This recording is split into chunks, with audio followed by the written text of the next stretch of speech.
Hola, muy buenas noches, compañeros, doctora. Hago el uso de la voz para tratar de abordar el capítulo 3 de la exposición magna del maestro Ertino Avilés Albavera, en la cual nos habla del proceso legislativo. Él la analiza y la forma en que la lógica puede involucrarse como una expresión del proceso legislativo, en particular con la idea de la técnica legislativa.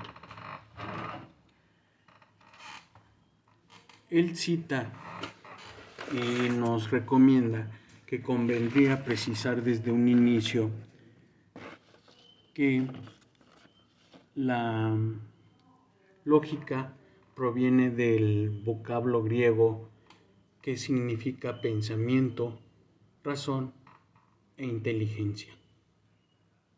Con ello, podemos decir que el estudio de la lógica va a estar vinculado con estos factores y nos puede hacer concluir que la lógica es un estudio del pensamiento de la razón, ¿sí?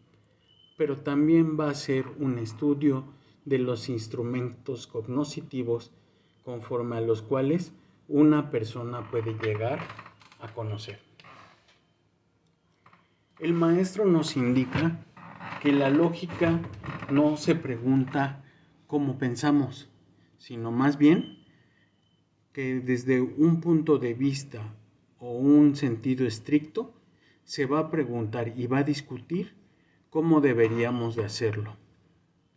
Esta expresión de carácter lógica tiene fundamentalmente una idea vinculada con la expresión de la razón o fundamento, por lo que en esta expresión es muy importante los axiomas, conforme a los cuales el pensamiento lógico de una persona se va a ver visto desarrollado, y a esto sumándole que los axiomas se van a desarrollar también la idea de los principios conforme a cuales la lógica va a tener su sentido y razón de ser. Entre estos principios lógicos de carácter universal y en lo particular que están bien aplicados a la disciplina jurídica, podemos resaltar sin duda el principio de contradicción, el principio del tercero excluido, el principio de identidad y el principio de la razón suficiente.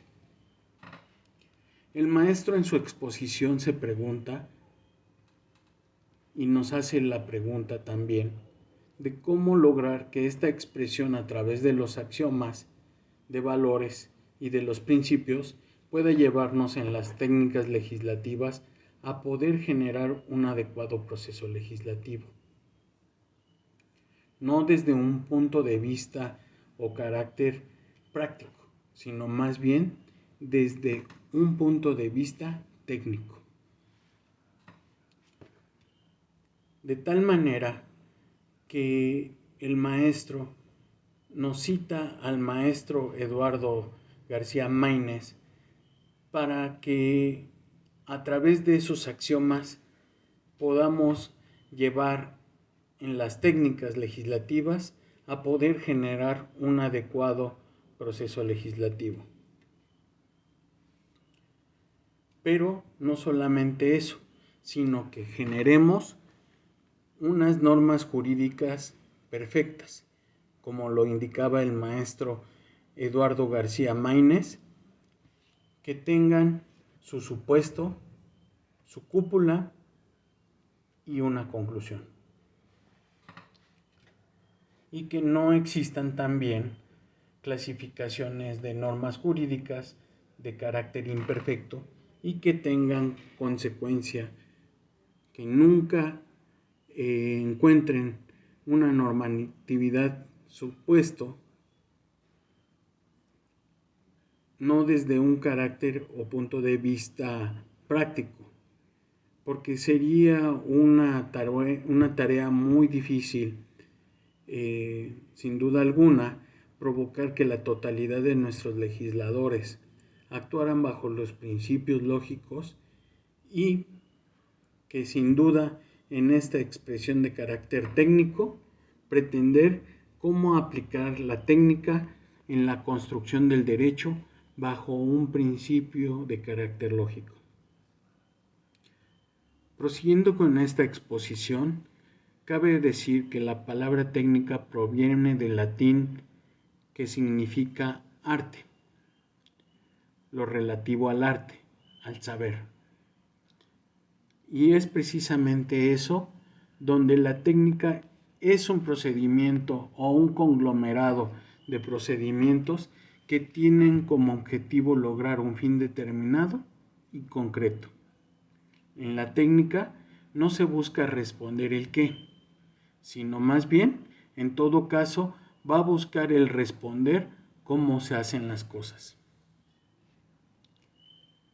El maestro cita con un ejemplo muy simple, pero a la vez muy contundente para dejar en claro.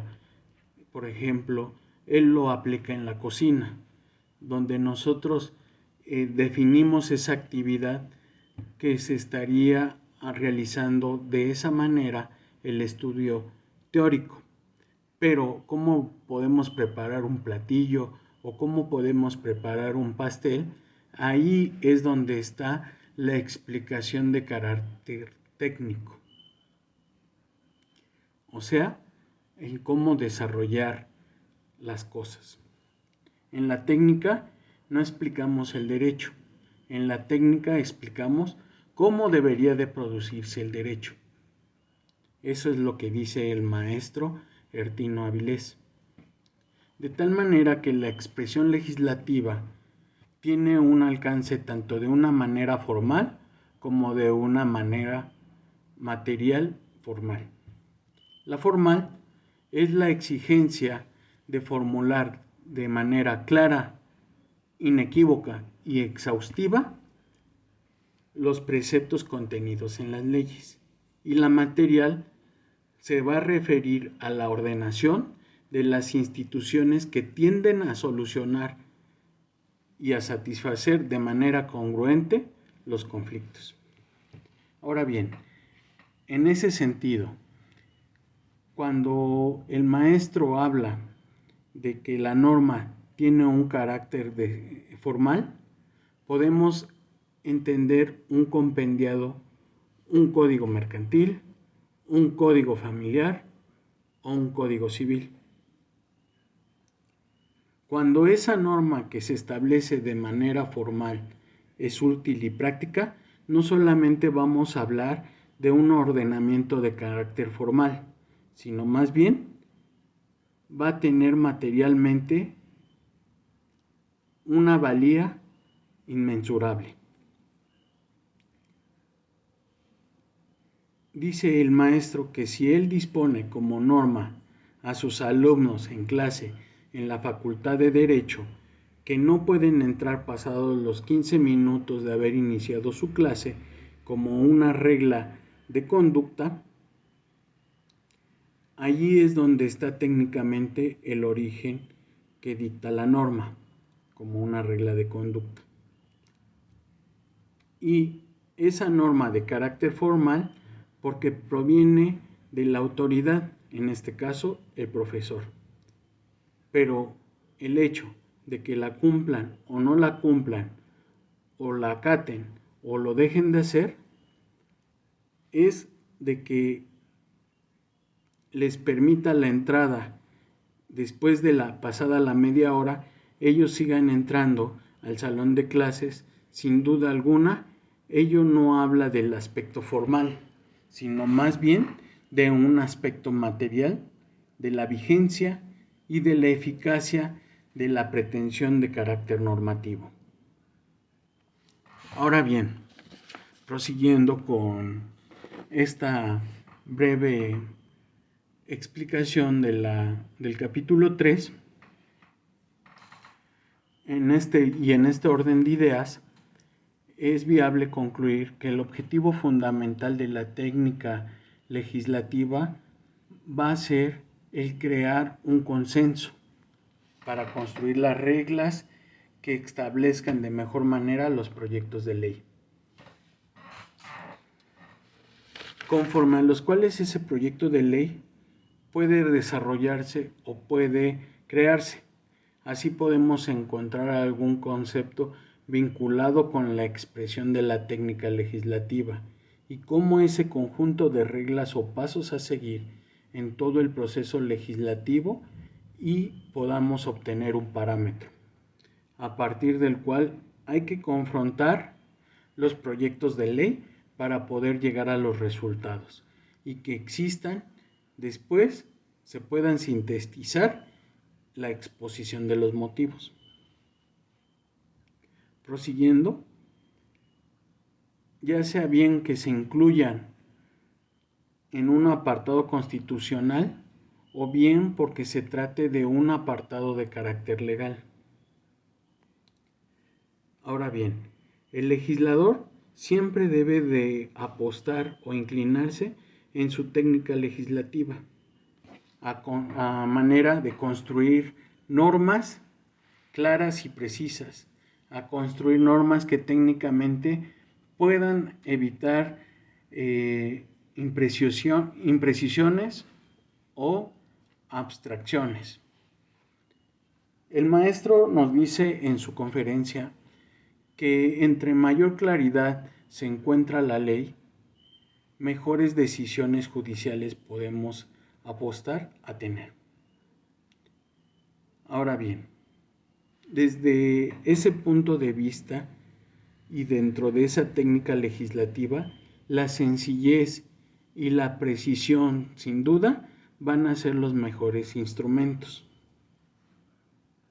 En la elaboración de las normas se manejan distintos niveles de racionalidad. Una racionalidad comunicativa y una lingüística, que tiene que ver con el mensaje de que la ley y lo que se le va a dar a entender al gobernado. Esa racionalidad jurídico-formal tiene que ver más que nada que la norma jurídica tenga una armonía con el sistema y el resto del campo normativo.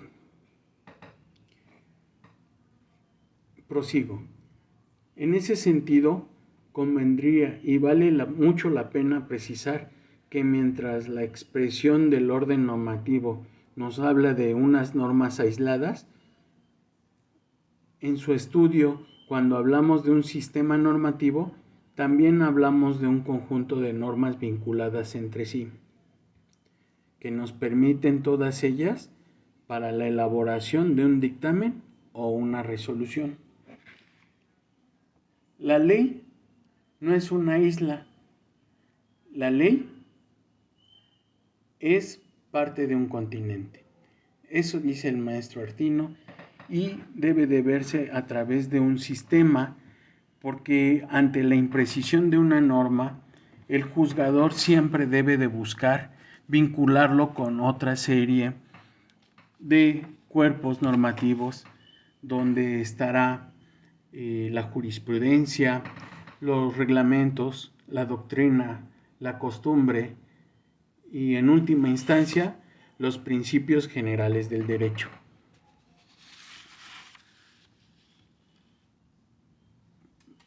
Continuando con nuestra exposición, además de esta racionalidad que hemos estado hablando, también conviene advertir de manera última que la racionalidad pragmática de la que habla de la utilidad en la creación de una norma jurídica no solamente va a ser una norma de carácter positivo la que dicta el Estado, sino la norma efectiva que va a ser directamente en la conformación y solución de los problemas sociales. Ahora bien, la racionalidad teleológica de la que habla respecto a los fines conforme a los cuales una técnica jurídica pretende cubrir, y por último, una racionalidad ética. Dentro del campo de la lógica, pues, las conductas prescritas y los fines de las leyes nos van a siempre a presuponer valores. valores que tendrían que ser susceptibles a la justificación ética.